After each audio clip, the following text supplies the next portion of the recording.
Hello and welcome back to my beginner tutorial series. In this video we're going to begin to build our GLSL shader that we can then bring into Synesthesia in the next video. So let's start our GLSL shader. First we'll open up the Atom editor and create a new empty file. And again, just to talk through what you're going to see when you launch Atom editor, on the left you have the project window, which basically lets you access all of your files and folders where you're going to save your file to later. That's if you're running different shaders of different scenes within the same folder. Then right in the middle we have the welcome window, which is just giving you some information about Atom and some kind of handy links to access the documentation and the GitHub. We can close this window by hovering over the welcome and then pressing the X. Then we have our untitled, so this is where we're going to write our code, but you'll see there's also another tab to the left that says the welcome guide. And this is where we can access settings and functions within Atom. So if you need to reinstall the GLSL package, then you can install it via the installer package button. If you're not happy with the theme, if you want to work with something else, you can click choose a theme or customize the styling. It's really editable, so it's really good to kind of look through these settings, but we're also going to close this pane off as well. Okay, so untitled. This is basically an empty file, and this is where we're going to begin to write our GLSL code. So there are two lines of code that we must always write when we start a GLSL shader, and these are going to be universal. No matter how many times or how many different scenes you write, you're always going to start off with these two lines. So the first line we're going to write is void main open and close brackets, followed by open and close curly brackets. So what this line is doing is it's creating basically our empty shader. There's nothing in it, there's no code, so it's not going to do anything until we actually write something. Within void main, we'll leave the brackets empty, so we're not returning anything. But inside the curly brackets, I'm going to add a few line breaks. And inside the curly brackets, that's where we're going to write everything we need to see in our scene. So that's our first line dealt with. At this point, I'm going to save my file just to give us that color coding that's going to help us just code more efficiently. So I'll go to File, Save. Now I'm going to call mine Box. It's up to you what you call your scene, but I'm going to call mine Box. Regardless of what you call it, make sure you end it with the GLSL file extension. So for me, it's going to be box.glsl and then press Save. Atom will now recognize that our scene is a GLSL shader, and it will now color code certain functions with a certain color. That's going to make it a lot more easier to identify certain parts of our code. So the void main basically creates an empty space for us to write our scene. It's the container essentially. The second line we need to write is an output. I'm going to write GL_frag color. So we're writing a fragment shader, and it's very important that we capitalize frag and color. Equals vec4 open and close brackets ending with a semicolon. Okay, I'm going to leave the open and close brackets next to the vec4 empty for now. We'll come back to that. But essentially those are the two lines that you'll always need to build your shader. So essentially what we're doing with the GL frag color is we're saying this is a fragment shader, so basically vec4, and we're going to output it as a shader with some nice colors. Pretty standard for a GLSL shader. So because we're trying to make a box shape, let's actually build something to look at. So above our GL frag color, but remaining within inside those curly brackets, always inside the curly brackets, I'm going to write vec3 box equals vec3 open and close brackets, and again ending with a semicolon. Bit of a pattern emerging here with the vec3 and vec4, where we always kind of end with an open and close brackets and then a semicolon. I'll talk a little bit later about the differences between the two vecs and another vec that we might use called a vec2. But let's just work on what we need to put within that vec3 and vec4 for now. So within the vec3, that contains three values separated by a comma, and those values go from 0 to 1. Now each number relates to red, green or blue. You may be used to working with color going from 0 to 255 called RGB decimal. However, GLSL uses normalized decimal, which means rather than 0 to 255, we use a value from 0 to 1. You may wish to use a color calculator to help you convert RGB decimal, so again 0 to 255, or even hex to normalized decimal. So within my Vec3, I'm going to put 1, 1, 1, which will give us a white solid color for now, which is what we want. So we've built something called a box and we're giving it a color. We now want to actually output that. So to output it, I'm going to go into the brackets next to my Vec4 and I'm going to write box, comma, 1. So a Vec3 takes 3 values, a Vec4 takes 4 values. But the reason why we don't have to write 3 values is because we've actually written the word box. Box here is taking those values from the box we defined earlier and just kind of dumping them here. You could, if you wanted to, just kind of get rid of that and write the numbers out just to show you can. But that's a lot of effort, and ultimately if we're drawing something complex, we're going to want to write it in the Vec4. So for now, I'm just going to write box, comma, 1. That 4th value though, that's kind of lingering there, that is actually opacity. So we can kind of alter the transparency of our shader. So 1 means it's fully opaque, 0 means it's fully transparent. But because we want to see our shader, I'm going to leave it at 1. Let's output this, let's actually see what's going on, and we can preview our GLSL shader, again making sure we've installed the correct packages.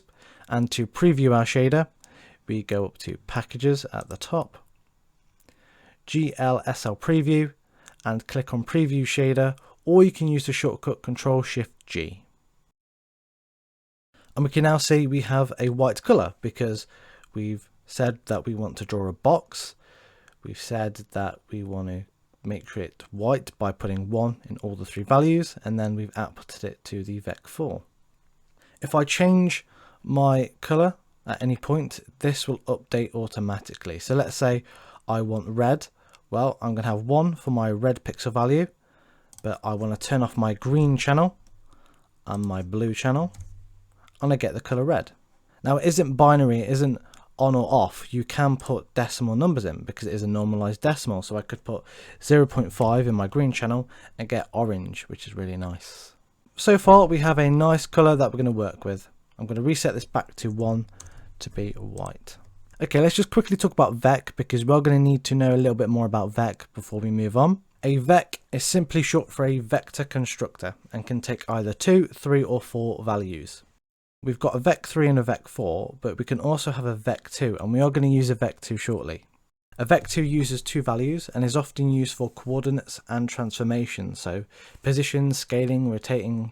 A Vec3 is used to draw colour or a gradient or even a shape. So that's what we've drawn here with our Vec3 box. And again, we don't have to call it box, we could just call it color. We're not actually drawing a box, we're just filling the canvas in, but we're giving the Vec3 a name. It just makes sense to us what we're working with. So whether it's color or box, it really has no meaning to the code, it's just meaning to us. I'm going to reset this back to box. And as I said, a Vec3 takes 3 values, red, green and blue, so 0 to 1. Lastly, a Vec4 is also used to draw a color gradient or shape, but also takes a 4th value as an alpha channel.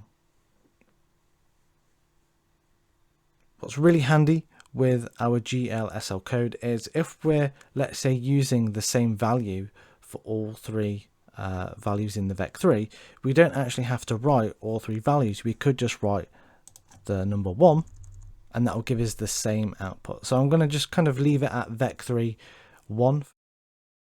As we're going to be drawing shapes and doing a basic transformation, we will need to define a coordinate space for our shader to understand positions. So we basically need a Vec2 that's going to help us access positions and alter them and transform them. First, we need to declare our canvas so we can access it later on. For the first time, I'm going to step outside of the void main. Above it, I'm going to add a few line breaks. And right at the top, we will write uniform, Vec2, U_resolution, ending with a semicolon. So here we're defining our screen's width and height. So it's basically just creating a square resolution. So this uniform value, which is basically our canvas resolution, is something we can then access within our kind of shader loop down here. Okay, jumping back into the curly brackets now, so that's actually where we're going to access the information from that vec2. I'm going to write mine just above the vec3, just to give it some order. And we'll write vec2 st equals gl underscore frag coord dot xy, and again important we capitalize frag and coord, divided by u underscore resolution ending with a semicolon. So what this line is doing here, this vec2, is declaring a vector, so two values. We're going to call this st, just a bit of a naming convention, and this will map our x and y coordinates, and again this will place it on a value from 0 to 1. And we'll be able to access our axes independently by using st dot followed by the axis that we want. So we could have st.x for the x-axis or st.y for the y-axis. I'm going to show you this working. So within my vec3 box equals vec3 I'm going to swap it out with st.x. So now we can see a gradient. So we know that we're starting with 0 on the left hand side and we're ramping up to 1 on the right hand side. So this is our x-axis. If I show you my y, we start from the bottom at being 0 and then we move to the top being 1. So now we know that our 0 position for the x and y axis is in the bottom left and the 1 is in the top right. We can even do a little bit of math, so I could do st.x multiplied by st.y, and that kind of just makes it a little bit more evident where our 0.0 coordinate is and our 1, 1 coordinate is. Okay, cool. So far then we've drawn a colour on our canvas and we've declared some coordinates, so we've got something we can access later on to either create our gradients, to create our shapes, or even just to kind of move, scale and rotate our scene. I'm going to reset that vec3 back to 1 just to make sure we've got a nice empty colour. Let's draw a shape, and I'm sure you probably know by now I'm thinking of going for a simple box. There are many ways of drawing shapes, such as a box in GLSL, so the way I'm going to show you is just one of many ways to do this, but I want to show you this way because we're going to look at a couple of handy functions and we can use those basic principles to build our box. So first we'll look at the step function and see how that will help us draw our box. So beneath our vec3 we're going to do a little bit of compositing and use this step function. So beneath it I'm going to write box minus equals. So what this line is saying is look at our box, which is the vec3 and we're going to take away whatever we write after the equals, so we're going to subtract it. So after the equal I'm going to write step open and close brackets. Inside the step it will take two values separated by a comma. One value will define the position, so a value from 0 to 1, and the other value will define the axis that we're going to use. Step open and close brackets, and again always end with a semicolon. Inside the brackets I'm going to write, let's say 0.8 as our position, then a comma, then let's put that on the x-axis, so again we're going to type in st.x, and now we can see our kind of scene is split somewhere on the right hand side. So we've got a chunk of white and then on the far right end we have a line of black. So what we're doing here is with the step function we're actually drawing this shape here, but then we're subtracting it away from the colour that we have above. We could flip the values. We could say if we started off with a black background but then we added that shape in, we'd then be adding it back in. So that's what we're drawing, but rather than adding it onto black we're actually just taking it away from the white value that we had. And you can see as I adjust the 0.8 value, which is our position of where we're drawing our shape from, I could put it halfway, so 0.5. I could move it closer to the left, so 0.25. I'm going to leave it at 0.8 for now. Now it doesn't matter in which order you actually write these two. You could have st.x, 0.8. and all that will happen is it will draw the shape from the other side. So if your st.x is in the left hand value, it will draw the shape from the left to the right, so that's where we've got our shape. However, if I flip those values back, we can now see we're actually drawing the shape from the right to the left. I'm going to leave it at 0.8, st.x for now. So essentially we've split our viewer into two segments. And what we've drawn is the right hand side of the box. So that's what I've kind of gone for at the minute. Which means we need to now subtract the other side to build the sides of our box. So to do this, we'll copy the line that we've just written, the box minus equals step function, paste it beneath, but I'm going to swap both values. So I'm going to instead write st.x, 0.8. And instead of reusing that same value, because all we're doing is drawing the other side of the shape to get rid of, I'm going to put that to 0.2. And now we've built the sides of our box. So essentially, where we have the 0.8, we need to write 0.2 to make it a 1 value. So now we have a nice line drawn in the center of our screen, or for us, that's the side of the box. All we need to do now to build the top and the bottom is to copy those two lines and paste them beneath and swap the st.x for y. So st.y, st.y, and now we've built a box.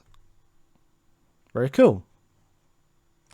And again, we can change that color within the Vec3 at any time. So I could go back to my orange color by going 1, 0.5, 0, and we have orange or pink.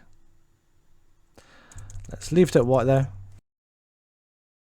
Where we have the minus equals, we have essentially a method of compositing inside of GLSL. So to give you some context, compositing is the process of combining layers of media together.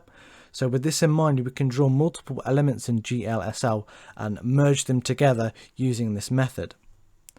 So with compositing, we have 4 ways of compositing. We have divide, multiply, addition, and subtraction. So let's look at putting this into practice. And this time we'll draw a gradient color. So I'm going to draw a new vec and we'll call this vec color. So underneath where we've written our code for the box, we'll enter a few more line breaks. Then I'm going to write vec3 color equals vec3 open and close brackets, again ending with the semicolon. So let's say I want to apply this color to my box. We can use the same process that we used above to actually draw the box beneath our color. So a line under the vec3 color, I could write color minus equals box semicolon. Now that's looking a little bit funky. Clearly we don't want to use the subtract function to do that. So let's have a look at the other one. So we could do addition. Okay, that's not right either. Let's try divide. Okay, that's a little bit closer, but we've still got these edges of the box that we're trying to get rid of. Let's try multiply.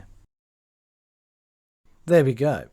So what we're doing here is we're multiplying our color by the box. So where our box overlaps with the color, we'll keep.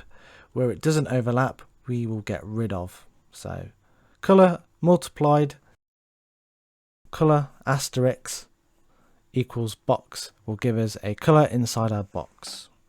Now, as you noticed, when I used the subtract, addition and divide function, we had a bit of an issue with the edges of the box. So there's a little issue here that we need to fix with this method of drawing a box. Essentially, what we've created when we've drawn the box is negative values. So where we've usually been working with a value from 0 to 1, the way we've drawn our box, we've actually created negative values outside of the box. That's why we're getting those issues when we use a different method of compositing. I'm going to just fix my box by clamping the values, so remapping them. So beneath our box code, I'm going to write vec3 boxfix. So essentially we're fixing the issues that we've got with the box, and we'll equal clamp open and close brackets ending with the semicolon. The clamp function takes 3 values. First, an input, so we're going to input the box as the first value, and then the 2 numbers that we're going to set as the minimum and maximum. So for us, that will be 0 and 1. So in here we'll write box, comma 0.0, because it will need a decimal place, and this 0 represents our minimum value, comma 1 decimal 0, again because it needs that decimal point to say our maximum value. And now all of those negative values that we accidentally created outside of the box have now been remapped to 0. And just to apply this back to our function, if I replace my color asterisk equals box with boxfix, I can now try those different compositing methods, so addition, subtraction, divide, going back to multiply. Now we've fixed any issues that we have with drawing our box. Not 100% important that line, but handy to know if you are getting some issues when you're drawing your shape, that you may just need to clamp your values back to 0 and 1. Okay, wicked. We've got a really nice box and a gradient color applied to it. Let's finish up this video by adding some animation to make it a little bit more dynamic. For the second time today, we're going to jump outside of the void main to declare a new value. This time, we're going to write uniform float, so we want a floating value, so anything that goes from 0 onwards. And we're going to use uTime, semicolon. So now we're adding in time as a function into our shader, so we can use time as a value to animate something. Let's use time as a function to maybe control the green color channel in our gradient. So going back down to my vec3 color equals vec3 1, 0, st.x. I'm going to firstly get rid of the 0.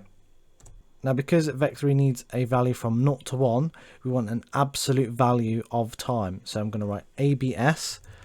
So that will mean any value inside these 2 brackets will go from 0 to 1.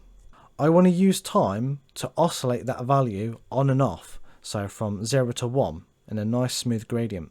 To do that, I'm going to use cos or cosine, and then as the function to drive our cosine, which is basically going to animate any value, I'm going to put brackets uTime. And now you can see that our green channel is fading on and fading off. So time is the value that we're animating. We are making a cosine value, so it's going from 0 to 1. It's looping up and down. And absolute value, so we want to make sure it is 0 to 1. We don't have to use cos, we can use sine, so sim.